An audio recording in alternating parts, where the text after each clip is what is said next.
Hey guys, how's it going? It's Jay from Sony Alpha Lab, and what I got for you in this video is the Tamron 70-180 f2.8 Di3 lens versus the Tamron 28-200mm, which is a variable f2.8 to 5.6. So I'm going to compare these two lenses using the Sony a7 III. Let's just get right into it. Alright, so getting a closer look at these two lenses, you can clearly see how much larger the 70-180 f2.8 is. But, that makes sense because it has a much larger constant f2.8 aperture. So that larger glass is going to mean that the lens needs to be larger.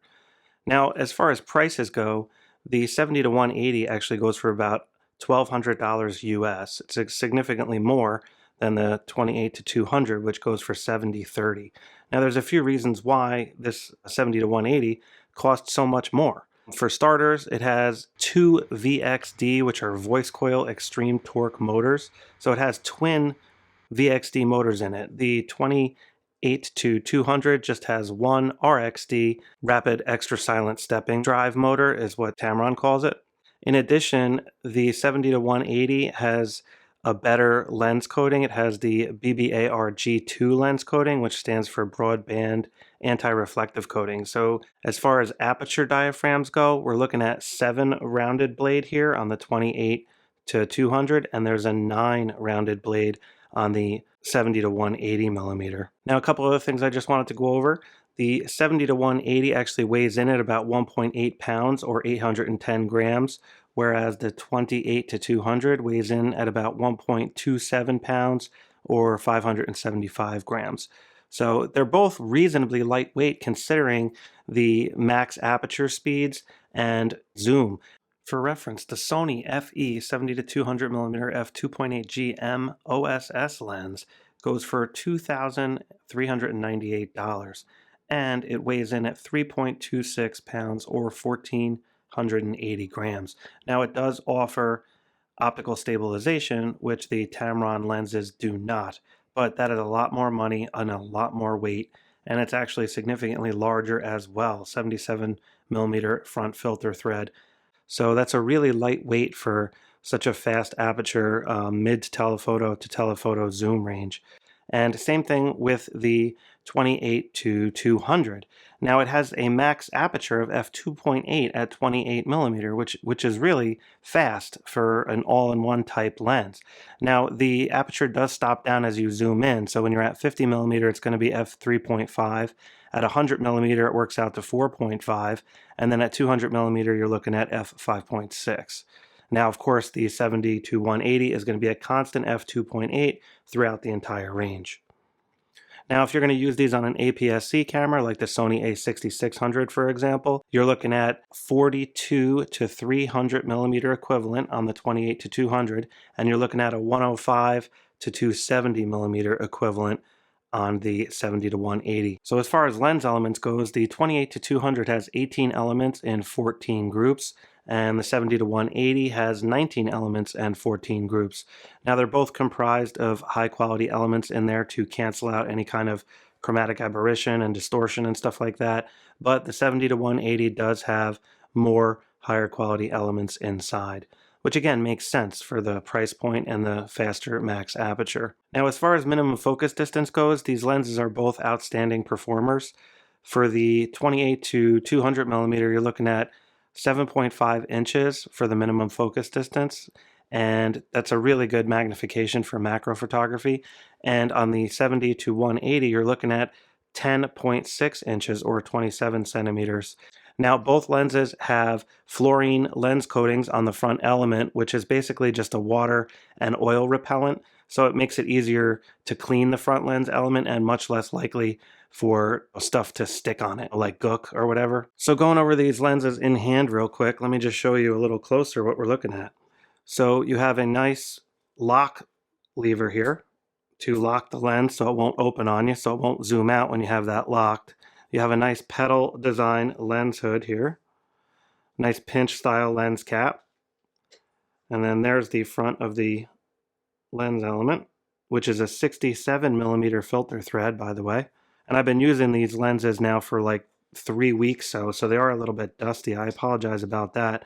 Now looking at the back, you have a nice metal bayonet, And also notice here, there's a nice rubber ring here, a gasket, which will help with the weather sealing when it cinches up to the E-mount flange on the Sony a7 III in my case, which is what I was using. This rubber gasket here will like pinch right in there and ensure that no water or anything like that gets in there. Very nice.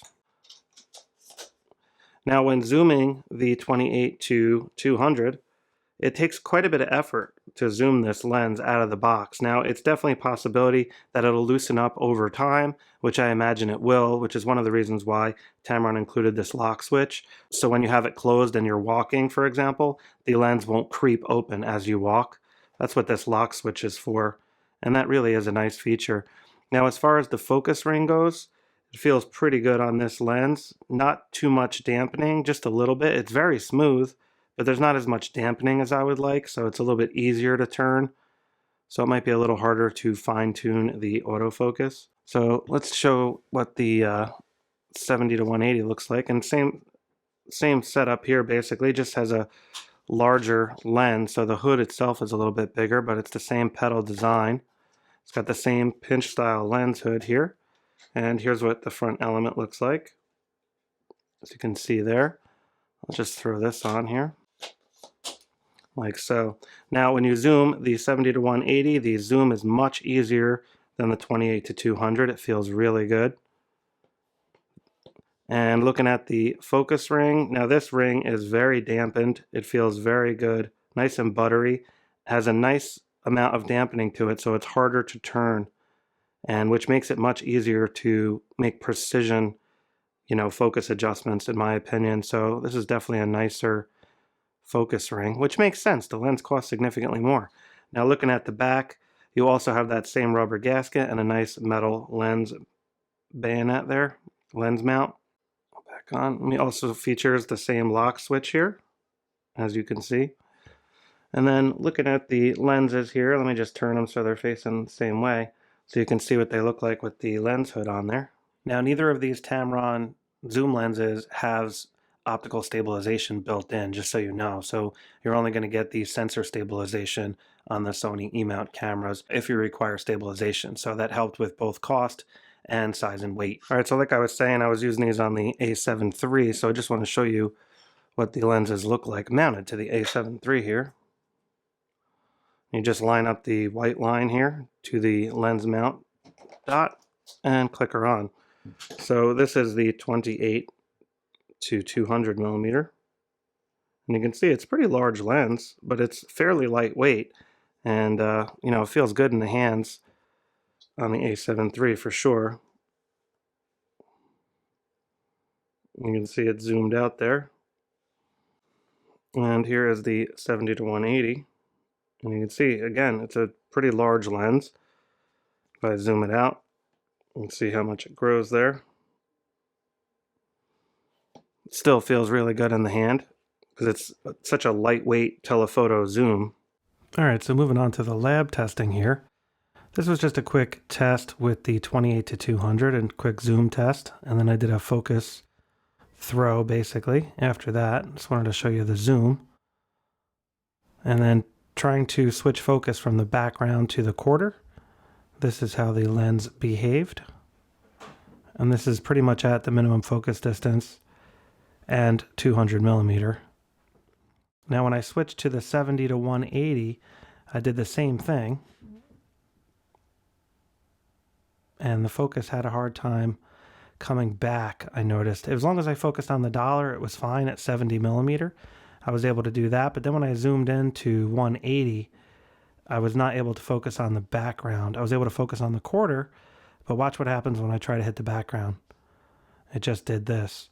Now, I've seen this before on other lenses, and it just has to do with the depth of field being extremely narrow, and some lenses just struggle in this regard, but it was able to focus on the quarter, and then, of course, the dollar bill to the left, and then back to the quarter, no problem. All right, guys, so here's a quick zoom test. Now, I just wanted to show you the 70-180. So this is 70 millimeter at f2.8, of course, because it's a constant f2.8. This is 101. This is shot in raw quality, by the way. This is 137, and this is 180. And as you can see in this quick test, the lens performed really well. The sharpness is exceptionally good. However, what I am noticing on the 70-180 in particular is the distortion is pretty darn significant, as you can see here, enabling the lens correction here in Lightroom. So that's at 180.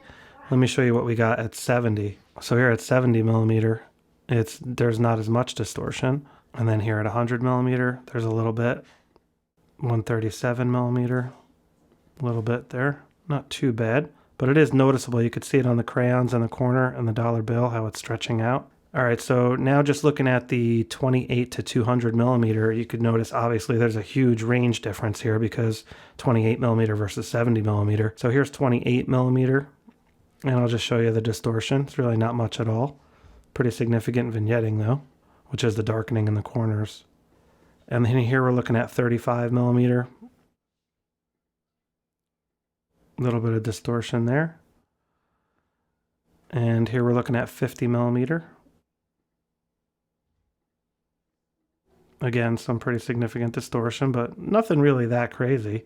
And here we're looking at 70mm. So now that we're at 70mm, we can compare the 70-180 to the 28 to 200. But before we do that, what I wanted to show you is just the sharpness here on the 28 to 200. It's exceptionally good. Sharpness is excellent here. You know, granted the lab scene is fairly small in the frame. I'm not really testing the corners too well in this test, but you can see up here, the sharpness is pretty good on this box in the closet. And over here on the TV, sharpness is looking pretty darn good. And same thing with 35mm. Sharpness is looking very good across the board. You can see the bokeh balls are rendering quite nice. And here at 50mm again, sharpness is looking very good. Little bit of sharpness fall off in the corner I'm noticing now, but overall, very good. And again, we're back to 70mm now. So let me compare the 70-180 to the 28 to 200 at 70mm. All right, so on the left-hand side, we have the 28 to 200, and on the right-hand side, we have the 70-180. And if I zoom in here, you can see the corner sharpness on the 70-180 is far superior. Check this out. You see how it's starting to blur out here on the chips and stuff?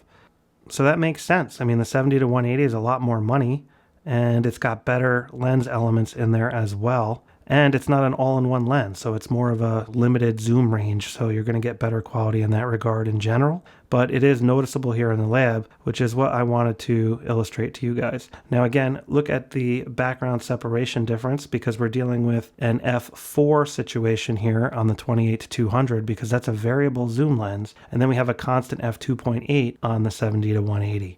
So this is 100mm, and on the left we have the 28 to 200. And you can see the detail on the dollar bill is fantastic on both lenses. And let's check out the corner sharpness again. And this is, again, very clear. The 70-180 has far superior corner sharpness, but otherwise, very similar rendering. Look at these crayons on the bottom. And you can see there is definitely more detail on the crayons on the 70-180, but the 28 to 200 is doing a really good job. I mean, there's very little fringing. I don't see any fringing, actually. You know, like the purple fringing or anything. And then you can see here the, again, f2.8 bokeh balls, how much larger they are. And we're dealing with an f4.5 on the left here on the 28 to 200. All right, so now we're looking at approximately 135mm. And let me zoom in. And you can see the sharpness is really good, but it is actually noticeably better on the 70-180 in this particular shot. I'm not sure if the focus was slightly off. It actually looks like the focus might have been slightly off on this one. It looks like it focused on the thumbtack as opposed to the dollar bill, believe it or not. But sharpness is exceptionally good on the 70-180. Let me move over to the corner. And you can see the corner sharpness again is significantly better on the 70-180. Now let's move over here to the bokeh ball area so you can see that. And you can see again that f2.8 background defocus is just far superior on the 70-180 as expected. Here now we're looking at 200mm on the left hand side for max zoom, and then we're looking at 180mm for max zoom on the right hand side. And of course I had the Sony a7 III in the exact same place for both of these, but just look at how big the background bokeh balls here are on the f2.8 aperture lens, far superior than f5.6 as far as like that buttery separation goes. Now if we zoom in, both lenses are exceptionally sharp. So I would have to confirm again that I must have missed the focus on the 28-200 on that previous 135 approximate millimeter, because the lens is very, very sharp across the board. So I can only imagine that the camera missed the focus. Now again, the corner sharpness is definitely lacking a little bit here on the 28-200 when compared in this way. And let me just move over here to the quarter so you can see again the difference in the bokeh balls. So that is a pretty good demonstration, in my opinion, of the difference between these lenses and what kind of optical quality you can expect, as well as zoom range with each of these lenses. So I hope that helps you out in that regard. Now let's move on to some minimum focus distance testing quick, and then we'll go on to some real world stuff. All right, so looking at the minimum focus distance for the 28-200 millimeter lens here, this is what you can expect at 28 millimeter. And if I just scroll to the right, you can see the sharpness is very, very good. And the depth of field is a little bit narrow here because the quarter was at a slight angle. And then as you stop it down, here's f4, here's f5.6, here's f8, and here's f11. And now you can see some octagoning here going on from the 7-blade aperture diaphragm. And now zoomed in here to 200 millimeter, now you can see the bokeh balls are much larger. And this is as close as I could get to the quarter at 200 millimeter. And I had no problem focusing with the Sony a7 III for this test shot. I'm bringing that up because I did have an issue focusing with the 70-180. And then again, stop down to f11 here. You can see the octagoning of the bokeh balls starting to become an issue. Not much of an issue at f8 though, and they're nice and round at f5.6. So you can see here, you can get some really nice close-up photography. Now with the 70-180, you can get even closer at 70 millimeter, but the autofocus did not work. It just would not focus on this quarter. It kept pulsating back and forth, but would not lock on no matter what I did. So I switched the camera to manual focus and focused that way. And you can see the depth of field is so narrow because the quarter is at a slight angle. So it's sharp here on the right-hand side, but the depth of field falls off to the left. And again, that is just because of the angle that the quarter was at in relation to the lens. So that's f2.8 at 70 millimeter. Here's f4, and you can see the bokeh ball rendering is awesome in the background. Here's f8, and you can see it's starting to octagon a little bit on these bokeh balls. And there's f11. And now here, this is at 180 millimeter, and you can see just how huge the bokeh balls are. It really looks awesome. That's at f2.8, that's at f4, that's at f5.6, and that's at f8. So on the left-hand side, I have the 28-200. On the right-hand side, I have the 70-180, and this is at their max zoom range. So this is what you can expect at max zoom range. And you can see they both do a really good job, but you are getting a little more magnification on the 28-200 millimeter lens. So now looking at 28 millimeter versus 70 millimeter, you could see the 70-180 has a huge advantage in magnification, but I did have to use manual focus in this case. And there is a little bit of fringing here. You can see right here on the quarter, but you can see the 28-200 is doing a really good job. And they're both at f2.8. So that's what you can expect though, but you can see just the background difference here, 70 millimeter versus 28 millimeter, is a very significant difference.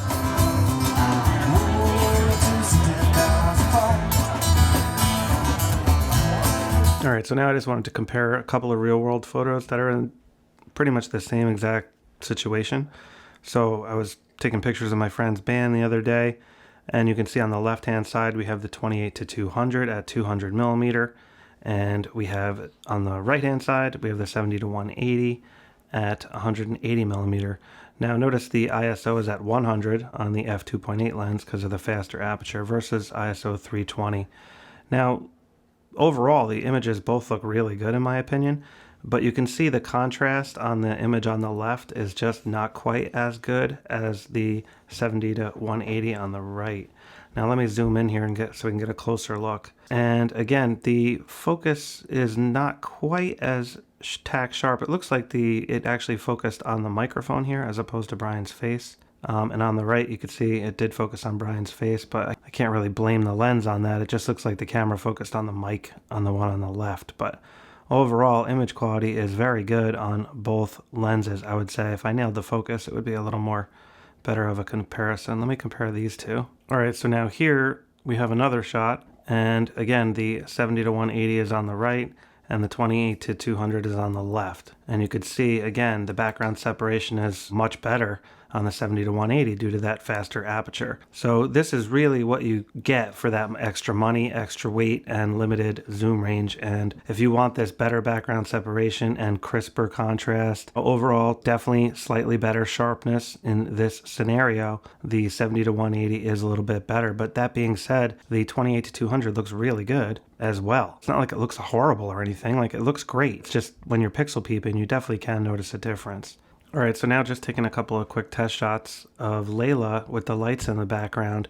You can see here, this is a controlled environment, and this is exactly with the camera in the same exact spot. Layla trying to hold the same pose, you know, it's pretty hard with kids, but she did a great job. And on the left, you got the 28-200 at 200 millimeters, so you can see it's a little bit zoomed in more than the 70-180.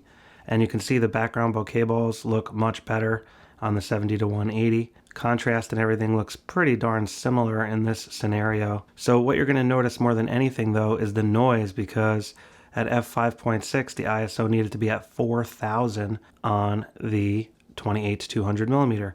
And then of course the 70-180 was at f2.8, so it had much more light coming in, so the ISO is at 800. So it's a lot cleaner as far as the noise goes. But as far as image quality goes, at the end of the day, they both look really good. I see a little bit more contrast and sharpness on the 70-180. You can see it on the irises of the eye in particular, I'm noticing. But other than that, the strands of hair, you know, they're like the micro contrast is just a little bit better on the 70-180. And here's just another one.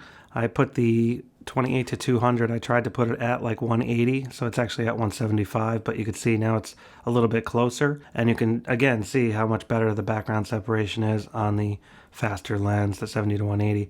So now when I zoom in, you can see these are a lot more closer to the same photo, and you can see they look really good. Now, the biggest difference that I noticed right out of the gate is the depth of field fall off. f2.8, this eye here is sharp, this eye here is not sharp. Now at f5.6, pretty much both eyes are acceptably sharp. Image quality looks very similar and very good, although again, the 70-180 does have a slight advantage in sharpness and like the micro contrast, which you can see in some of the skin tones and stuff like under the eye. Like the texture of the skin just has a little bit more detail.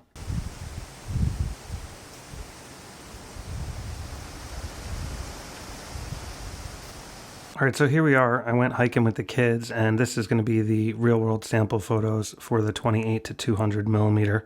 So we went to that hiking area where I went with the SONY ZV-1 only a few weeks ago, and just walking and shooting, it's really great to have an all-in-one type of lens like this. Now, if you look up here on the top left, you can see the EXIF data. So I was at 5.6 aperture, and the ISO went all the way up to 2500. So there is a little bit of noise there starting to creep in, but still pretty darn good. And here's another one at 200 millimeter, just looking down the trail. And you can see that killer background separation that you get. And this is just a shot of the woods at a wide angle 28 millimeter, as you can see on the top left. And here's just another shot of the woods. Looks kind of like a tunnel. Here's one of Jace. Now this one's at 64 millimeter. And then I zoomed in to 187 millimeter. And you can see the detail is really good. Background separation's not too bad. Looks pretty good. A little bit noisy because it's at ISO 2500. Here's one of Layla, and this is at ISO 4000. So you can see the contrast is just a little bit flat. It could use a little bit of contrast, but I was shooting raw quality, so I could edit this and make it look way better if I wanted to. Now here's one just looking down on a footbridge, and there was water flowing underneath. Now here's one of a leaf that Jace was holding up and with backlit by the sun, and just look at this killer quality. This is at 200 millimeter, and this is absolutely fantastic, guys. So I'm very happy with this real-world lens performance. For sure. Here was just a whole bunch of logs that fell down and kind of made this like layering effect. Kind of looks like a ladder or something. And there's Layla. And there's Layla and Jace. Now here's one kind of shooting into the sun here to show you some of the flaring effects that you can get. Now this has the original lens coating for flaring. It's like the BBAR. The 70-180 has the BBAR version 2. Now this was at 28 millimeter, pretty much as close as I could get the leaf to the lens, and it looks really good. Look at that background separation. And again, that super fast f2.8 aperture makes this a lot of fun to use for shots like this. It's one of the coolest things about this all-in-one lens is that it has that maximum f2.8 aperture. Here's just another picture of a trail, and here's just another sign. Now here's just the river. We hiked down to the river here. It's really pretty. There was a bunch of people hanging out, so I took a couple of portraits of people there, and you could see this looks pretty good. I'd like to have more background separation there, but f5.6 is the maximum aperture for this lens. Now you can see the separation here in the foreground and the background. The detail is fantastic. Here's just a couple of shots of Layla. She was posing for me. So here's one at 108mm, and these are raw straight off the camera. These could definitely be edited to make it look a lot better, believe me. Now this one's at 58mm f4, and then this one's at 200mm f5.6. So again, you could see the detail and the color and the clarity is really good overall on this lens. Here's one of Jace on the harsh lighting. And here's just one of a dog. I was walking our way. You can zoom in, see all the hair. Fine details are excellent. Moving along, here's a couple river shots. Pretty happy with that. Now this guy was like leaning over the waterfall with his cell phone trying to get a cool picture. I thought that was interesting. And now he's like kind of trying to get another angle. Here's looking the other way, downriver. Here's another one. I slowed the shutter down for this one by changing the aperture to f11 and locking down the ISO at 100. So this is 1/20th of a second shutter speed. So I got a little bit of that motion blur there. Now here's just one of another gentleman taking a photo. And this one you could see the background's a little bit further away.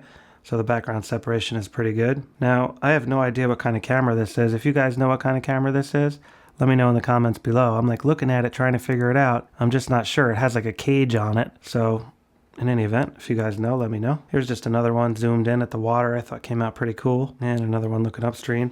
We were just painting some rocks. Here's a little eyeball I painted. We had a lot of fun with doing it with the kids. Jace was just holding up another leaf. And here's just a pine cone in the street. f2.8 really yields some killer separation.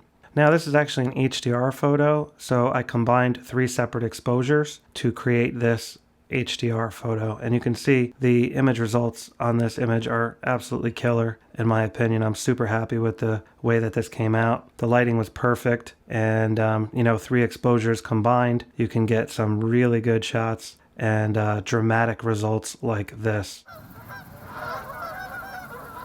And this is just a regular exposure, some birds flying above. Here's another one. This is an HDR. Here's just another one, 200mm. You can see the sharpness, clarity, really, really excellent. Another one of some birds. Now check this out. This car was parked, and it's actually a Studebaker. That's a really cool old car. I don't know, just a snapshot, but I just thought it was a cool car. Now this was actually looking down a really like steep, big, long hill, but it just doesn't quite look like what it looked like in person. But I still thought it was pretty cool. Oh, check out this bird, blue heron. Now check this out. This is at 200mm, right? And now I got lower, and just look at how different it looks by lowering the angle. Isn't that weird? So lower is definitely better. I should have been laying on my belly, but the bird ended up flying away. And you can see I got this shot of him flying away. I wish I would have got a better shot of him, but what are you going to do? Now here's just another one looking at a leaf. All right, so now we're going to look at the 70-180 real world photos that I got. And again, I did not go hiking with the 70-180mm lens. It was a little bit too heavy. I didn't want to bring it, but I did use it to shoot my friend's band primarily. I had both lenses, but the 70-180 was just much better, I thought.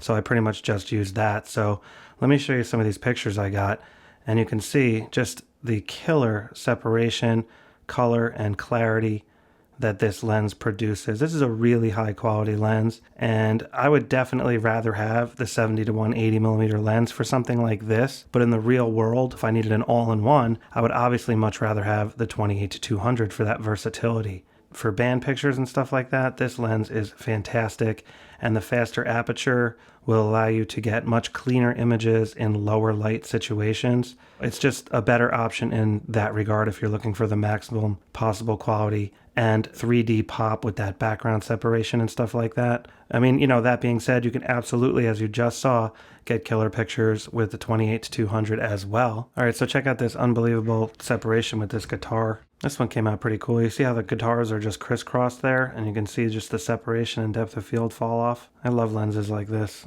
So much fun. I could have done a pretty good job with the other lens at 200mm. I could have got very similar shots to this, but the separation just wouldn't be quite as good. It would still be good, but not quite as good. But again, you could definitely get great results with that lens as well, as you just saw in the previous set of sample photos. But I just wanted to show you a couple more of these band shots here. And again, you see the separation between the foreground and the background. You know, it's just like the subject is out of focus. Gives you that nice 3D look. Same thing with a shot like this. Nice in 3D. I focused on the pick. Here's another one. And this one I really like. You can see I focused on the bassist back here, and then Ken up front here.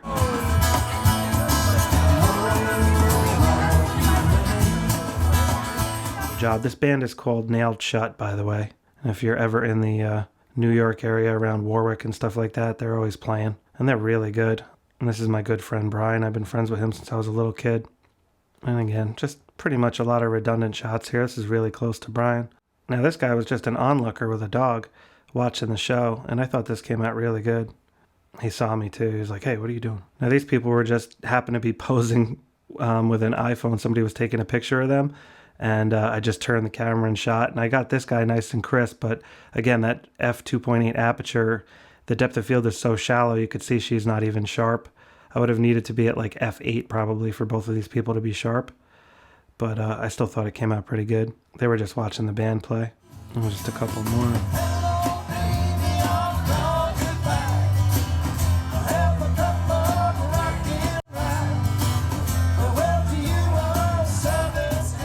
And then I made this burger last night. I know some of you guys love the food shots. So I made this burger last night for me and Layla, and we decided to put a fried egg on there. And I made up this killer burger sauce, which is basically I just chop up dill pickle, and then I put a little bit of ketchup, mayo, and honey Dijon mustard, and I mix it all together, and that creates this like sauce. So I put that sauce on the bottom and the top. A little bit of bacon in there, fried egg. You can see the yolk running out. Some crispy lettuce, nice toasted bun. Came out really good. And you could see the background bouquet balls just look absolutely awesome.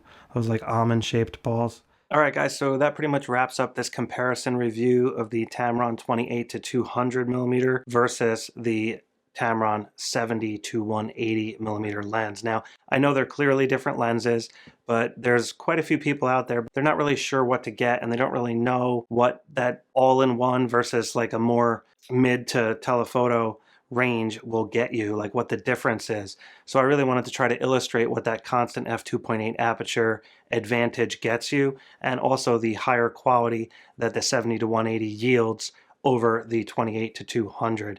Now, as far as focus performance goes, I didn't really notice much of a difference between the focus on the testing that I did, but if I was doing high-speed sports, the 70-180 should definitely be a better performer due to the dual focus motors, and they're the higher end focus motors as well. But I didn't do enough testing with high-speed subjects in order to determine how big of a difference that would have been. I did shoot moving subjects with both lenses, and they both performed great, however, in the real world. If you want an all-in-one lens, you're much better off going with the 28-200, in my opinion. If you want a higher quality lens with a faster aperture to yield you that better background separation and lower ISO in low light situations, let's say, then the 70-180 would be a better option.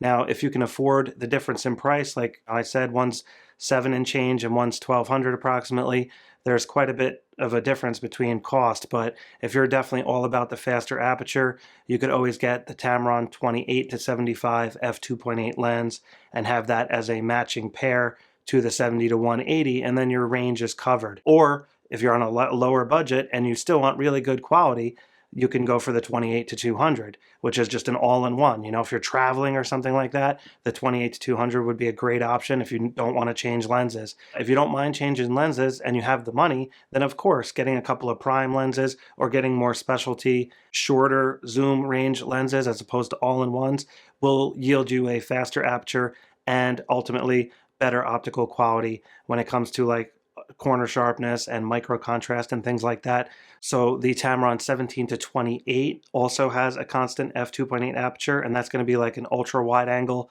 to, wide angle telephoto, and then you have the 28-75 f2.8, and then you have the 70-180 f2.8. So that's like a great trio of lenses from Tamron if you really want to cover the full range, have zooms, and also that fast f2.8 aperture. I can assure you the optical quality, as you saw, is great on both lenses.